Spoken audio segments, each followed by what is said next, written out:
Okay, so let's start with Gazzetta from Italy. Okay, Anna, you were just 15 season. Back to these days, could you imagine to reach this point, or you were thinking about, okay, just one medal, I will be happy? I remember Sydney like it was yesterday, and I wanted to win a medal, and being able to win my first in Athens, the 400 IM, Olympic record, world record, was the coolest feeling in the world. And now, at this point in my career, I've been able to look back at some of the moments through the career and just be able to say I've done everything I've wanted to, and be able to say that I'm happy. That's how I wanted to finish. That's how I wanted to retire. It's just the perfect moment. What is it like to feel a former athlete? Do you feel a former athlete already? Yeah, I mean, I guess you could say I'm a former athlete. I retired a couple of days ago, so it's kind of crazy, but it's good. You know, it's not the end of anything; it's the start of something new, and that's what I look forward to. Let me ask you something about Federica Pellegrini. She's just 28. She's thinking about retiring. How did the decision come up in the heart of an athlete? For me, it was something that I just had to find myself. You know, my coach, my mom, Nicole, nobody could decide for me if I wanted to come back or not. And you know, for this Olympics, I was able to find the passion again, the passion, the desire. I wanted to go through the hard work. I had dedication, and I wanted so much. I had so many goals for myself that I wanted to accomplish. And I think that's the reason why I was able to come back and why I was able to be successful at these Olympics. And probably the only reason. You know, I wasn't forced to do something. I did it because I wanted to. How are you going to help young athletes in swimming? Teaching them how to swim is number one. That's the most important thing. You know, being able to teach anybody that I possibly can, whether it's a child or an adult, to be water safe and potentially help save their lives is something that I'm looking forward to. Not only in the United States, but also all over the world. You know, I still will be involved in the sport of swimming, but I just won't be competing. I'm from Japan, and then so I want to ask a question or advice to Mr. Hagino. Yeah. He wants to a gold medal, like you, 3, 2, 3, 4 Sure. in one competition. To be like you, what he need to do, and then what is lacking for him? I mean, it's just a combination of a bunch of things. It's like, you know, your body has to be in excellent shape, and you have to be like in good shape physically, because it's like, you know, you have to go through multiple events. You know, you have to go through prelims, the semis, and the finals. So you have to be able to manage your physical, emotional energy throughout the whole meet. And for me, when I started doing multiple events at a major international competition, I started in 2001, 2002. You know, I was swimming multiple events, and that's what got me really prepared for 2008. You know, it didn't happen in 1 year. It was a transition, and you know, it happened over time.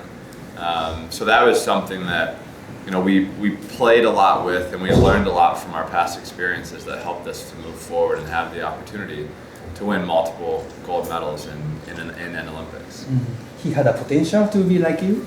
I mean, anybody has potential. You know, if you want it bad enough and you're willing to work hard enough, anything can happen. I truly believe that, and you know, that's the reason why I'm sitting here today and have been able to be so successful today. And then the next Olympic will be held in Tokyo. And then there are lots of fans waiting you. Is there really no chance to see you swim? I'll be there, but I will not be swimming, no. This is, I look forward to having the opportunity to take Boomer to Tokyo to have him experience an Olympics. You know, he was so young here, and he is so young here, excuse me. And just being able to walk around and show him some of the venues and the events is what I look forward to, and showing him what Dad did. What kind of road? Huh? What kind of role? As a coach, commentator? I mean, I'll commentate. I have no problem commentating. I have a lot of passion for the sport. I know a lot about the sport. I've been through a lot. So, I mean, I think it would be kind of fun to commentate. I've done a little bit with NBC, but nothing major. Thanks. Hi, Michael from Russia. Yes, you are an idol for many Russians fans, but your words about Yulia Efimova disappointed people in our country. Do you agree that every person has a right to make a mistake? What's your opinion about Russian swimmers and Yulia Efimova on these Olympic Games? I mean, everybody has the right to make a mistake. I just truly believe that in sports, if you're using performance-enhancing drugs, I think it's sad, and I think something needs to be changed about how we've handled things in the past, and sports are about an even playing field for everybody. Everybody follows the same exact rules, and it breaks my heart when people don't follow those rules and they feel the need that they have to do something different just to get an advantage. We all go through the hard work, we all have dedication, that's what makes us great athletes. But it frustrates me when people are using performance-enhancing drugs. Last question about this topic. How is Efimova's case different from Jessica Hardy's, who is also a well-respected athlete in the USA? I mean, you could go on and on about a lot of positive drug tests that we've had in the sport of swimming. And it's not just the sport of swimming. It's every sport in general, I think, has to change. It's sad for me as a father, having my son grow up and see athletes using performance-enhancing drugs. It doesn't make it okay, and that's something that I'm going to have to explain to him. And I look forward to it because I want people to compete how everybody else should, and everybody should compete clean. I've competed clean my whole entire life, and that's the only way I see competition should be. One rumor about you, is it true that you consume 30,000 calories a day? What's your daily diet during Olympics? I think Boomer eats more than me. I think my son eats more than me, to be honest. I just try to eat what I can and what I need to. As a kid, I would probably eat 8,000 to 10,000 calories a day. But yeah, as a 31-year-old man, I have to kind of watch what I eat. I can gain weight really quick. Thank you. Sure. Okay, you? Yes, I'm from South Korea. So I have two questions. Sure. Number one, how do you feel about the Olympic Games in your whole life? My whole. Yes, your whole. My whole. Yes. Okay. The Olympic Games for me was something that, as a child, I always wanted to have the chance to go to. I wanted to compete there. I wanted to win a gold medal.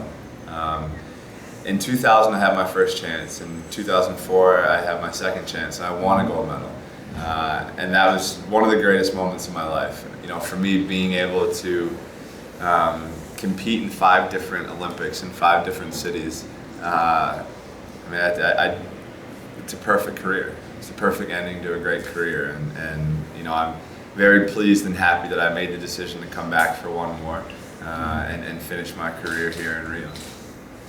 Number two, how do you think about the Korea swimming player Taewon Park? Do you remember him? Yes, I've swam against Taiwan for a couple of years now, about 8 years, and